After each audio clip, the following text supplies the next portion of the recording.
Olá pessoal, tudo bem com vocês? Estamos dando início ao Tanuma Cast, o podcast que vai além do direito. E hoje eu tenho a grata satisfação de ter como nosso convidado especial, diretamente de São Paulo, capital, José Ardônio, meu amigo José Ardônio, que é graduado em jornalismo, mestre em comunicação pela Universidade do Estado de São Paulo, Unesp, e tem duas pós-graduações de nível de MBA em Psicologia Organizacional do Trabalho e Gestão de Pessoas. E hoje nós vamos bater um papo aí informal, mas com conteúdo extremamente relevante, já que o José Ardônio é um estudioso aí, né, um cientista social, né? E tem muito a nos passar, tá? Ele vai trazer um conteúdo aí relevante de interesse social. Então fiquem até o final, ok? Nós vamos falar sobre a busca da verdade no jornalismo e a comunicação assertiva e efetiva, eficaz. Então, iniciando aí o nosso bate-papo, eu quero fazer a primeira pergunta para o meu amigo José Ardônio, perguntando para ele quem é o José Ardônio hoje.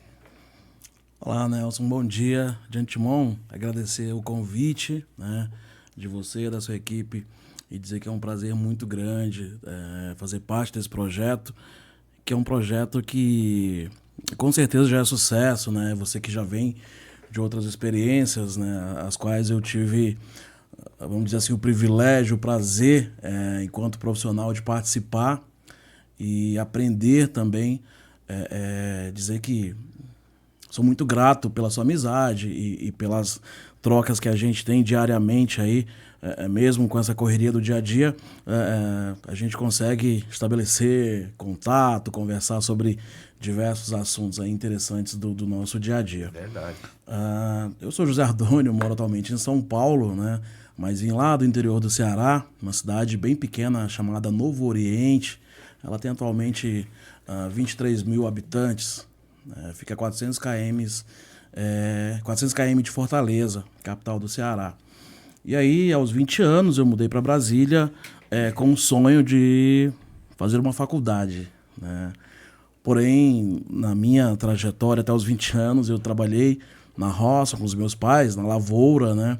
Que é um ponto que a gente tem, inclusive, em comum, né? E aí, então, eu não consegui fazer um planejamento de carreira, né? Terminei o ensino médio em escola pública e fui para Brasília morar com uma tia, que é uma espécie de mãe, né, adotiva. E morei por 10 anos em Brasília, me formei em jornalismo.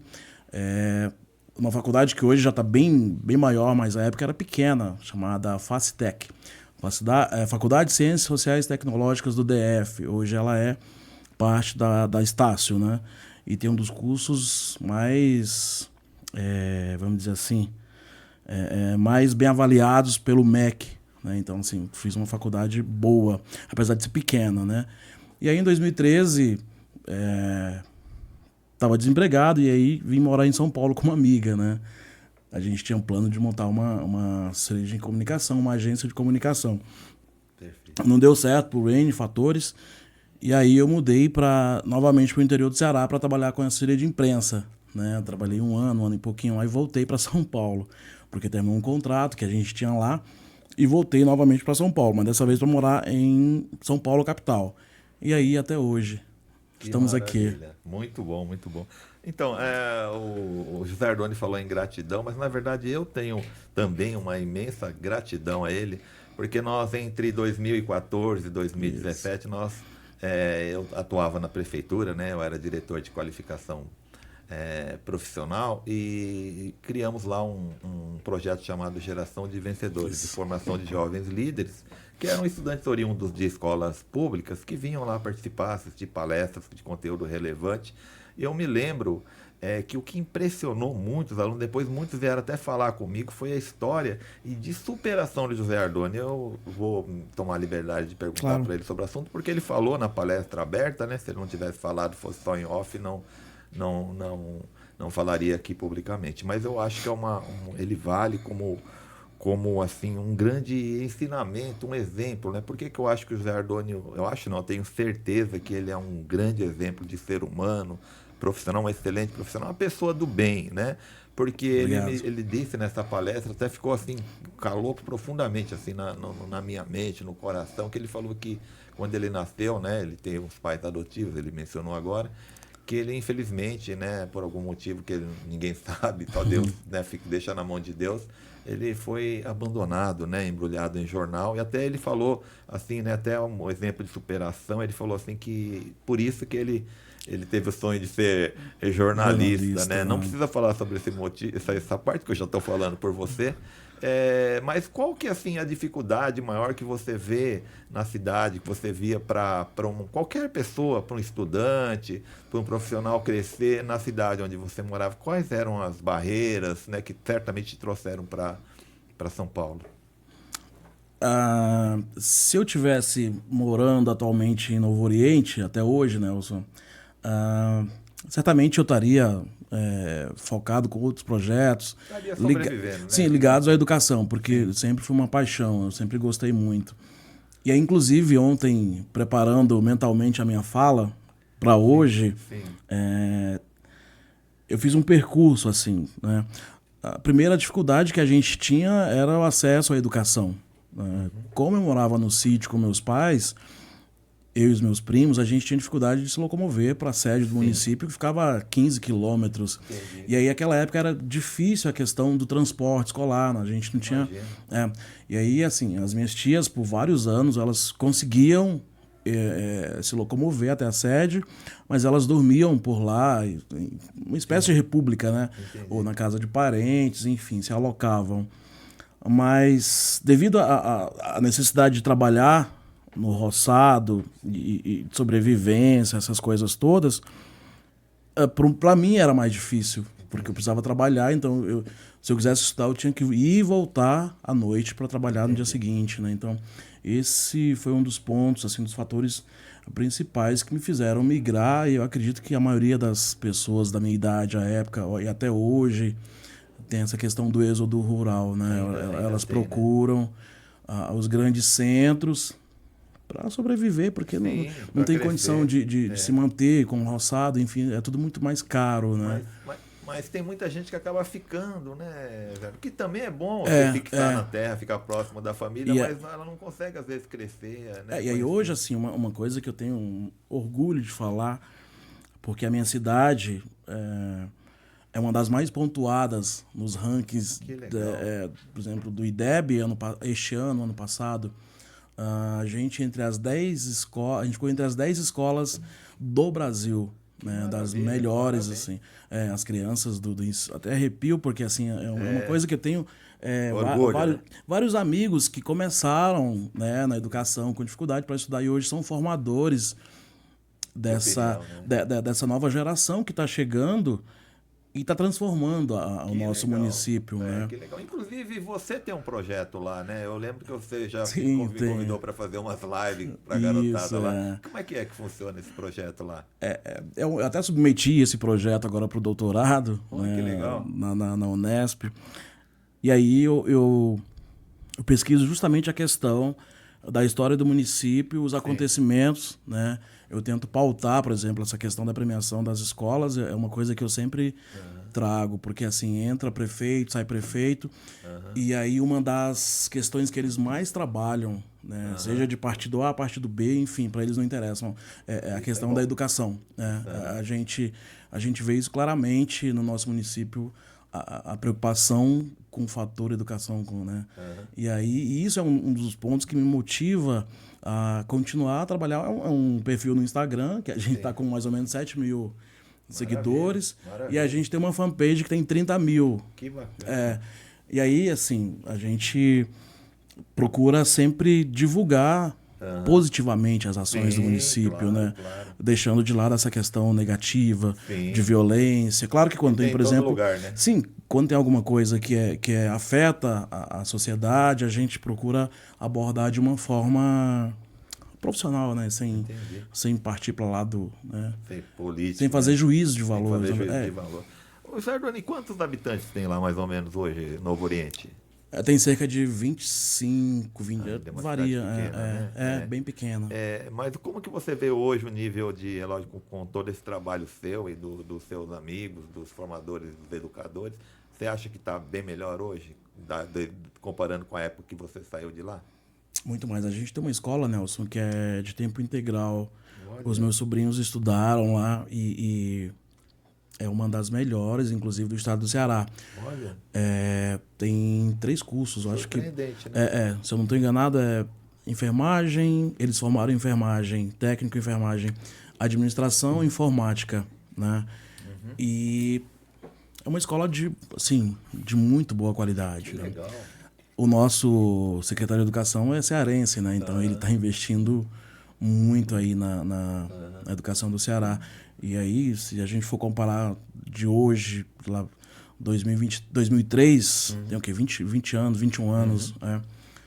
É totalmente diferente. 2 décadas aí de muito crescimento. Que maravilha. E sua família ainda mora lá?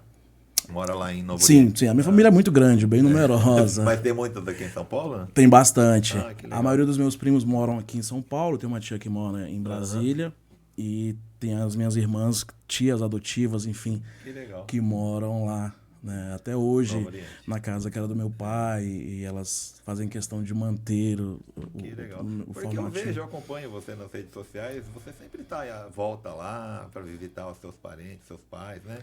Seus pais são Sim. falecidos, são vivos ainda ou são falecidos? São falecidos, São meus pais. Meus Mas pais você tem os irmãos lá, né? tem os meus irmãos, primos. sim. Que legal, Isso. que legal. Agora me fala um pouquinho, como que você resolveu, né? De fato, entrar no jornalismo. O que te atraiu para a área de comunicação, jornalismo? Então, Nelson, eu sempre fui muito apaixonado por tecnologia, né? E na minha época de infância para adolescência, as nossas brincadeiras, os nossos brinquedos, né, eram totalmente diferentes. Não era essa coisa, eu quero ganhar um celular, smartphone, iPhone, enfim. Isso não existia pra gente. A gente não tinha nem luz elétrica, né? E aí, então, a única coisa que a gente tinha era uma televisão, que era com bateria de carros, né? Era adaptada. E tínhamos o rádio. E eu tenho o meu padrinho, ele morava em São Paulo e era apaixonado pelo Flamengo, né? E aí, então, quando ele ia de férias, ele assistia os jogos do Flamengo, ouvia, na verdade, pelo rádio. E aí eu gostava muito das narrações dos jogos lá. Entendi. E aí, assim, um diferencial era os jogos eram somente dos times do Rio. Entendi. E aí a minha paixão pelo Flamengo, né? Mas aí eu ficava pensando como é que o pessoal fazia para transmitir um jogo lá do estado do Rio pro norte, nordeste, né? Entendi. E aí eu fui me apaixonando pelo rádio, e aí virei flamenguista e virei jornalista, né? Que legal, que legal. Você sempre gostou aí de estar com pessoas, Sim. na área de comunicação, né? E falando um pouquinho assim, tem umas questões aí que tem confundido muito as pessoas, né? Tem influenciado até negativamente, que é as questões aí das fake news, né? Hoje a gente vê uma dificuldade de encontrar assim, a verdade dentro das redes sociais, até na TV aberta a gente vê algumas coisas estranhas, né? E eu também vejo um pouquinho, no meu conceito, né? Não sou jornalista, não sou da área, mas eu acho que o jornalismo hoje é um pouco tendencioso, enquanto que eu entendo, na minha opinião, como um cidadão, um espectador, ele deveria levar os fatos, né? O juízo de valor não deve ser feito, acho que cada um deveria julgar por si. Ele assiste o fato, não com cortes, não com fake news, e depois ele fazer as pessoas tem essa possibilidade, né? Desde que a notícia venha sem, digamos assim, não venha truncada, não venha, né, desvirtuada, né? Não venha como ela de fato ocorreu ou está ocorrendo. O que você diz sobre essas questões todas? Acho que isso aí você é especialista nisso, você tem muito a nos ensinar sobre isso, né? A falar. Tem um autor que eu gosto muito, o George Orwell. E aí ele tem uma frase que é célebre, eu gosto demais, essa frase que me faz seguir o jornalismo, a comunicação de modo, não sei se você usou uma palavra agora mais cedo, conservador, né, de ser assim, de seguir à risca os ensinamentos do jornalismo, né? Porque até para ser jornalista você precisa assinar um termo, né, se responsabilizar. Um juramento. Isso. com a sua publicação. Ele fala assim que, por exemplo, o jornalismo é publicar aquilo que alguém não quer que se publique. Todo o resto é publicidade. Verdade. E aí, assim, eu tenho uma questão com o atual prefeito da minha cidade, né? Sim. Que eu sigo nas redes sociais, assim, a gente é amigo, eu gosto muito da forma como ele trabalha, né? Certo. O cara é muito sério. E aí eu sempre publico isso quando eu quero dar uma indireta para ele, né? Entendi. Porque assim, a gente fica perguntando, e aí, quais as ações do município? Certo. A gente viu que a Secretaria de Educação está muito ativa aí nas premiações das crianças.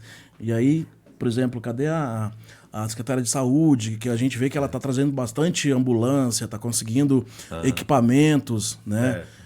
Para o município, mas a gente não tem acesso às informações, né? Verdade. A gente só vê de uma forma, como vamos dizer assim, de publicidade, só, né? Entendi. Mas a população quer saber de que forma que foi conseguido esse equipamento.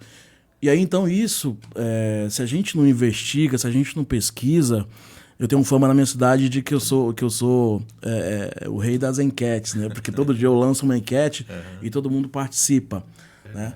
Mas aí já pensando nessa questão da comunicação séria, porque se a população interage com a gente, ela tem alguma mágoa, alguma opinião, alguma sugestão, porque quando ela depositou o voto, ela acreditou em alguém. Com certeza. Né? E aí não só falando de política, mas tem questão do futebol. Sim. Né? Ontem eu estava falando com um amigo que é jornalista, ele falou assim, gente, tá vendo? Ó, esse Rodri aí, não sei não, hein? A FIFA passou a mão e deu um prêmio para ele que ele não mereceu, porque o Vini Júnior foi eleito o craque do ano, o melhor jogador do ano pela FIFA. Né? O cara já foi melhor lá na bola de ouro e aí teve alguma coisa lá. E aí até que ponto isso é verídico e até que ponto isso é fake news, né? Entendi. Como é que a gente mede essa questão da informação, né? Legal. E você fala também, lógico que tecnicamente vou passar as expressões, né? Mas eu queria que você traduzisse aí seus estudos que você tem feito, que também eu não conheço, mas como você me passou os termos, eu falei, vou perguntar para o Zé Ardoni, né? Educomunicação, né? O que é educomunicação e o que é literacia midiática, né? Que tipo de estudo que você desenvolve com esses termos técnicos? Então, Nelson, são dois termos que eu passei a utilizar agora de 2022 para cá, pensando na minha pesquisa de mestrado, né? Que eu quis trabalhar a questão dos impactos da pandemia de Covid-19 no município de pequeno porte, vamos dizer assim. Né? Lençóis Paulista tem 70 mil, a minha pesquisa foi sobre o município. Lá. Isso.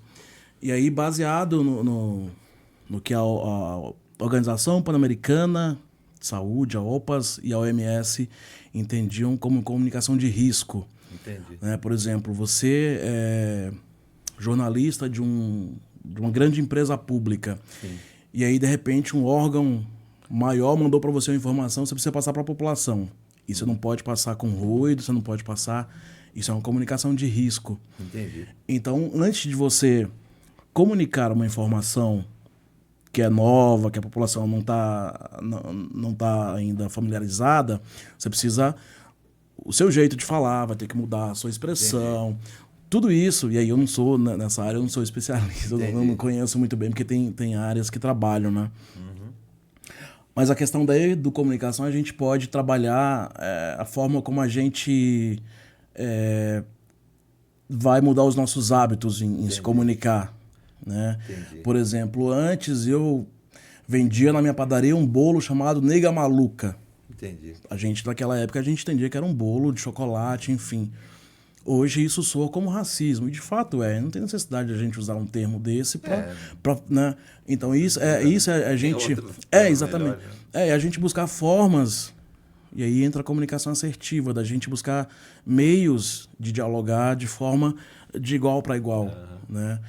E aí a literacia midiática é nada mais nada menos do que, por exemplo, eu me policiar antes de mandar algum documento, algum arquivo no meu grupo de WhatsApp, na minha lista de WhatsApp, para os meus contatos. Entendi. Né?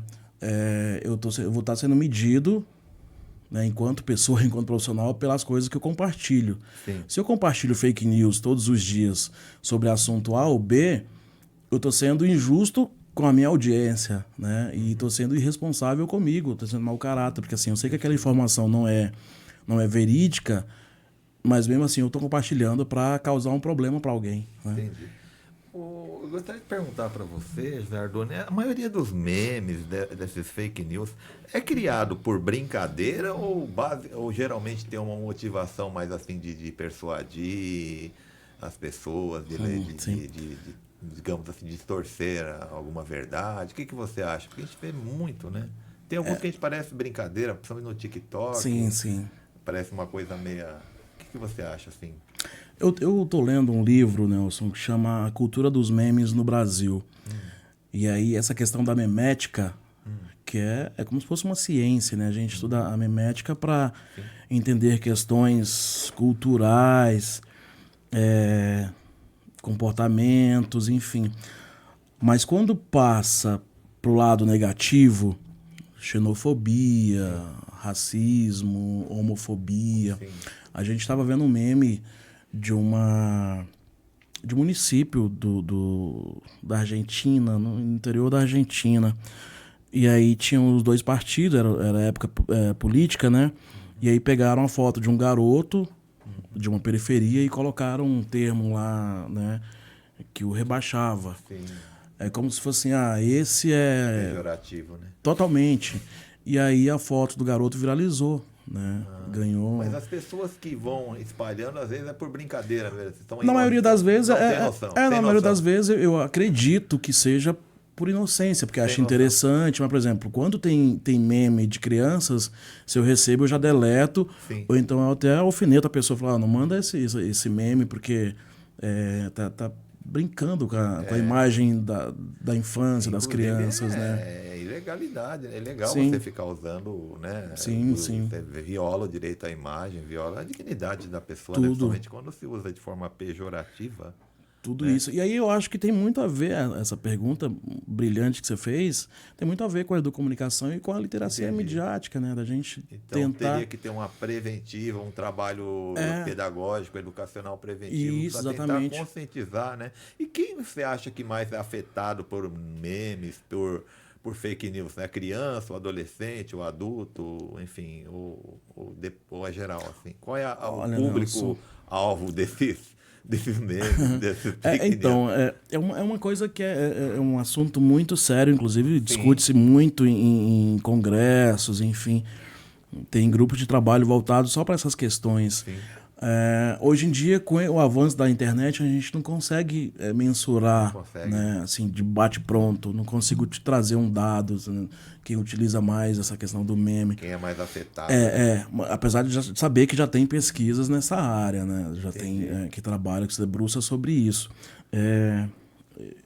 Eu acho que assim, o adolescente, para a questão psicológica, a saúde mental, eu acho que afeta bastante. Eu acho que é mais afetado, sim. né? Eles estão mais vulneráveis, né? Exatamente. Eles não são crianças, já tem mais uma noção maior, mas ao mesmo tempo eles estão mais... Tem mais conflitos internos, né? É um público que eu gosto de trabalhar. Na verdade, a minha vida inteira. Sim. Eu trabalhei com adolescentes, crianças, e eles são bem verdadeiros. Então, se a gente é verdadeiro com eles, a partir do momento que eles percebem que a gente não está agindo da forma que eles gostariam que a gente agisse, eles não conseguem se abrir, eles se fecham, enfim. E aí eu acho que tudo isso tem uma certa influência na questão da sociabilidade, né? Na questão das novas tecnologias, né? Então, eu não sou da área da psicologia, mas... E o que você acha... Essa questão, você acha que proibir o uso de aparelho de smartphones no ensino 100%. É fundamental? Mas 100%, Nelson, 100%. Eu já sou contra uma medida que o governo de São Paulo tentou, não sei como é que está, transformar os livros didáticos, né, em livros digitais.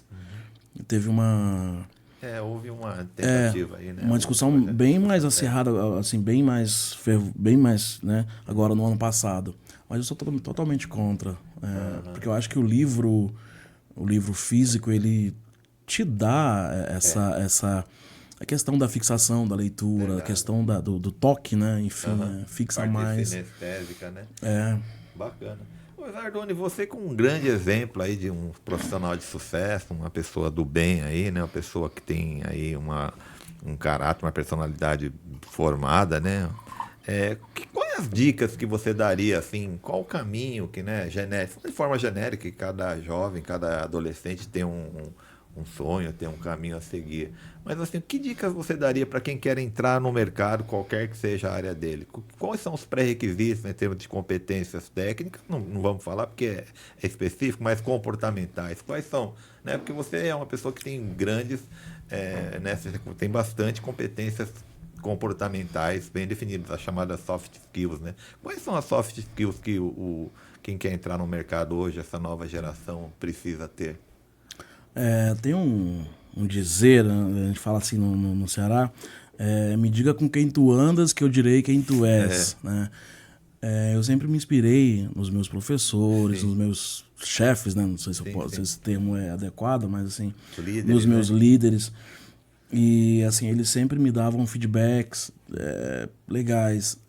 E aí no início do nosso bate-papo eu falei que eu não consegui fazer um planejamento de carreira, né? Entendi. Se eu pudesse hoje fazer uma iniciação científica, por exemplo, se eu tivesse que começar lá, depois da graduação, eu partiria para a iniciação científica, que é onde a gente aprende muito mais. Verdade. Eu parti direto para o mestrado. Então, assim, eu entrei já muito tarde para minha idade, eu acho, mas, apesar de nunca ser tarde, mas eu entrei perdendo, assim, porque a galera que está lá no mestrado já vem direto da graduação, já passa pela IC e já entra no mestrado com uma bagagem muito grande, né? Então, a iniciação científica, ela é voltada, né? E aí, assim, é como se fosse um laboratório. O aluno, antes de entrar no mestrado, ele vai passar por... né? Ele vai se desenvolver intelectualmente, vai ler, vai trabalhar a questão dos autores, das teorias, para cada área que ele deve seguir.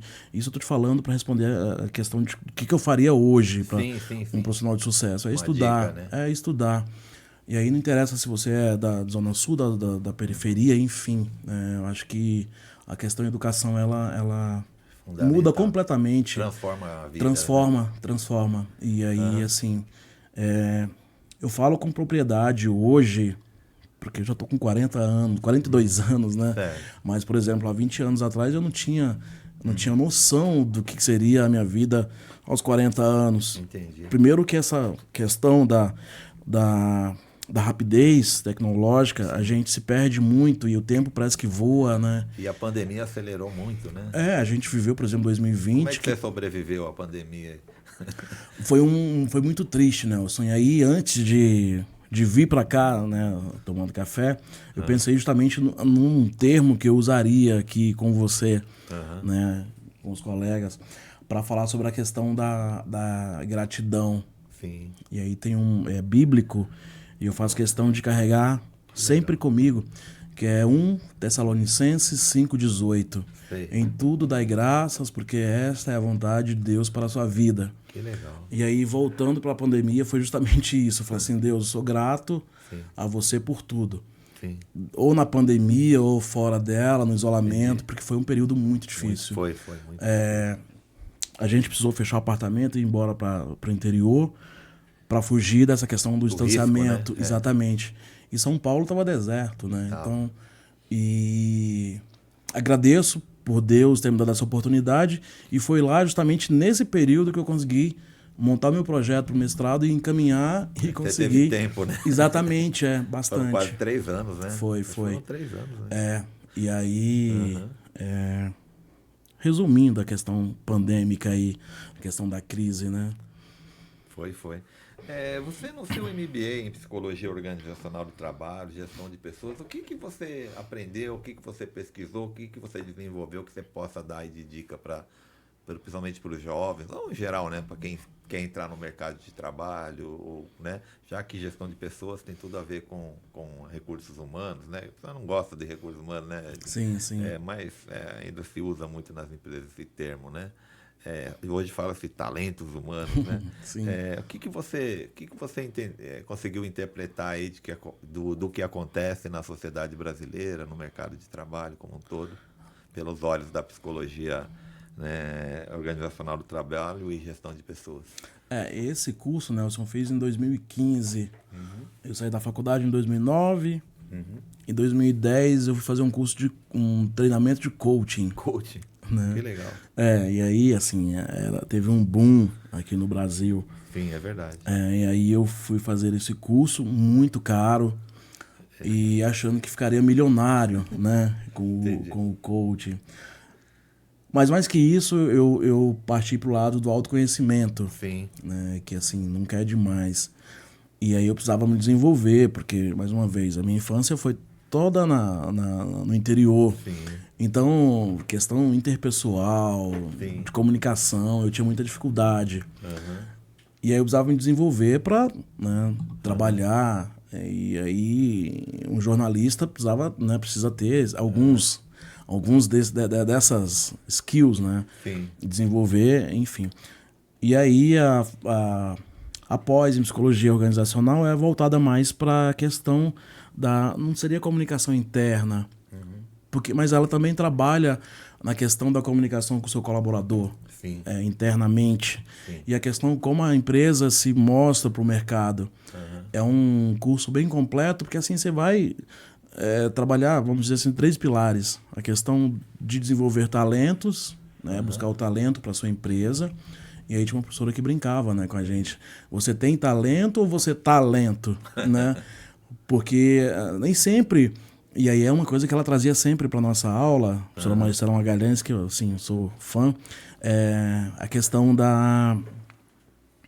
de como é que, por exemplo, a pessoa se desenvolve no mercado de trabalho, dentro de uma empresa. Legal. Segundo ela chegou para trabalhar uma sexta-feira, todo mundo estava querendo viajar para a praia, que era feriado na segunda-feira, e aí ela tinha uma carta de contratação em cima da mesa dela. Era o sobrinho do chefe dela, né? E ela falou assim, eu não vou contratar porque ele não tem perfil para essa vaga. Entendi. E aí rolou assim uma DR entre ela e ele. E aí, por fim, ela acabou contratando. Sim. E aí, 6 meses depois, o cara estava demitido. O próprio chefe dela falou assim, ele não tem condição de continuar. Entendi. E ela falou assim, mas 6 meses atrás eu falei que ele não tinha perfil para essa vaga. E no entanto, você trouxe né, os seus argumentos e me fez contratá-lo.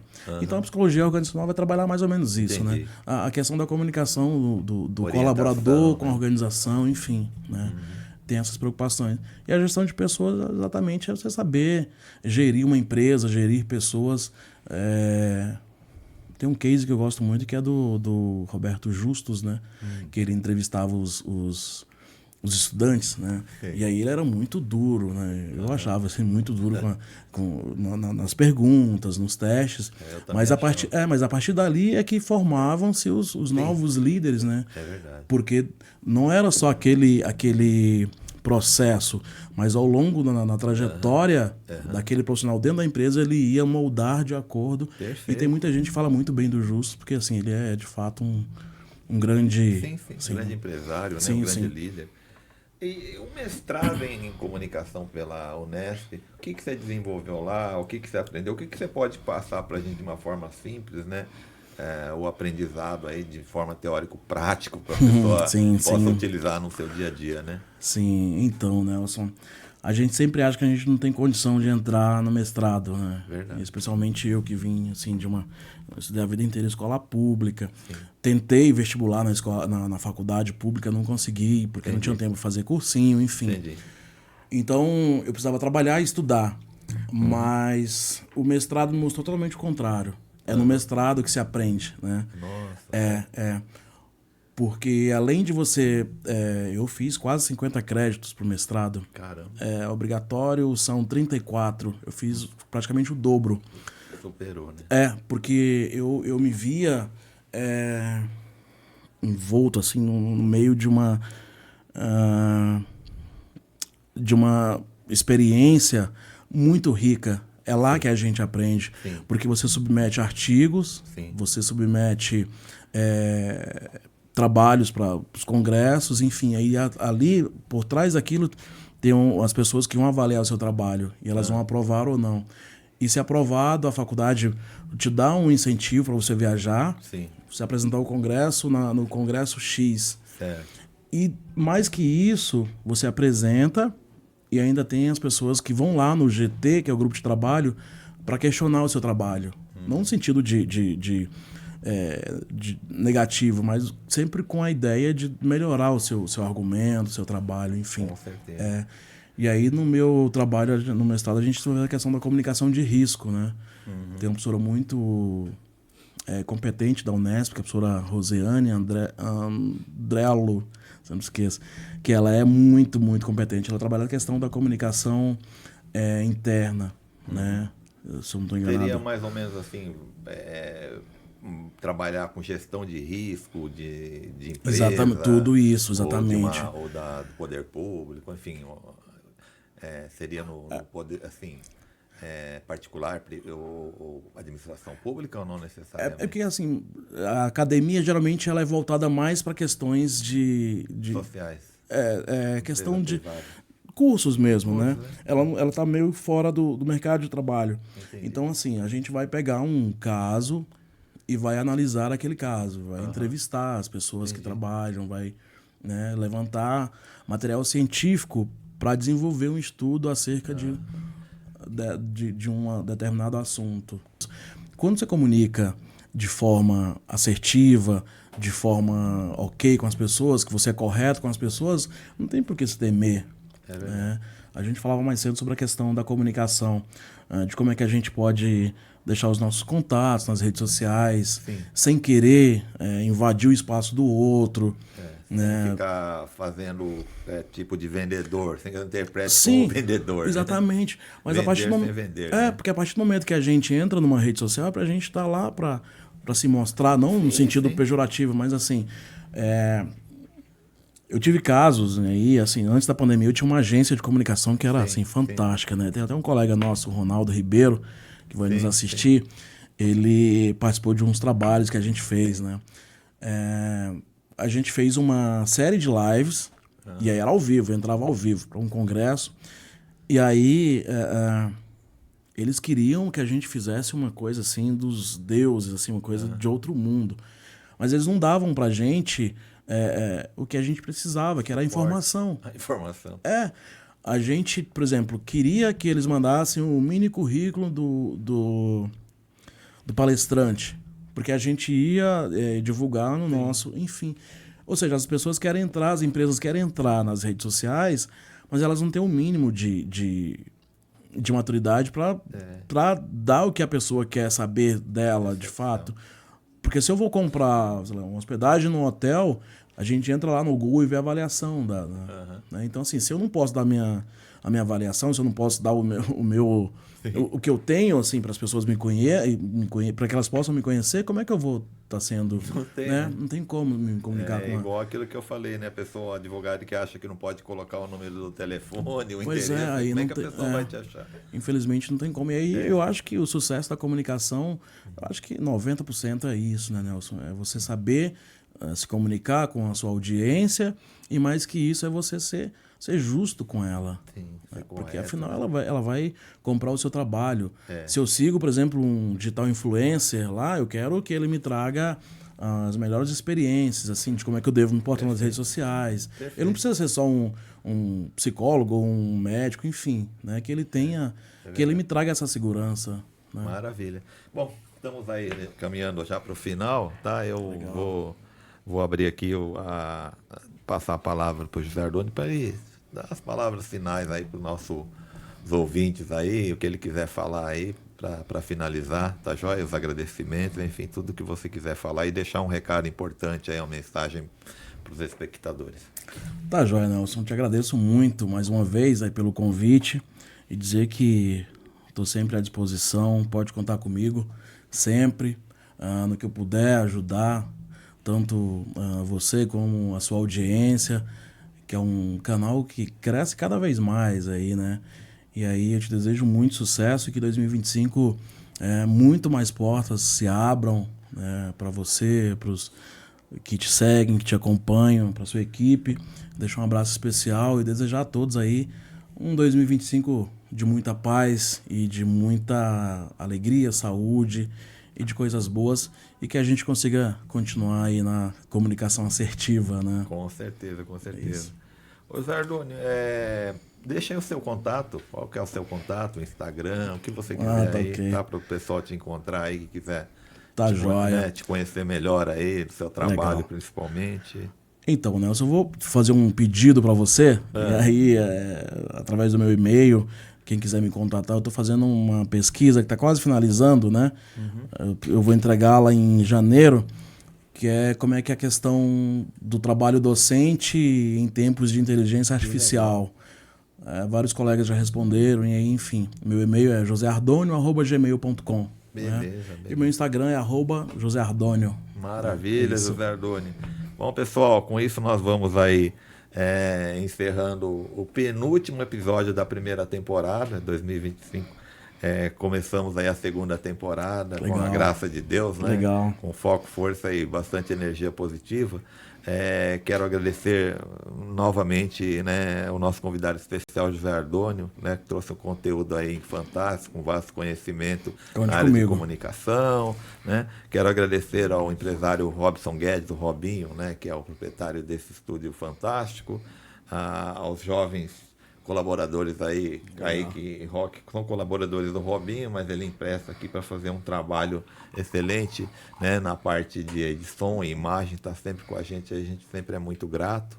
E é isso aí, gente. Convido vocês para se inscreverem no meu canal, Nelson Tanuma do YouTube, tá? É um dos canais que digamos assim, coordenado por um jurista, um advogado, que mais cresce no Brasil, né? Então, e o mais assistido no Brasil também, né? Isso é bastante relevante, graças aí à participação de todos, tá? Não deixe de participar também da estreia deste vídeo, tá? E é isso aí, tá? Um grande abraço a todos. Até o próximo episódio. Deixa eu cumprimentar meu amigo. Opa! Valeu. Prazer.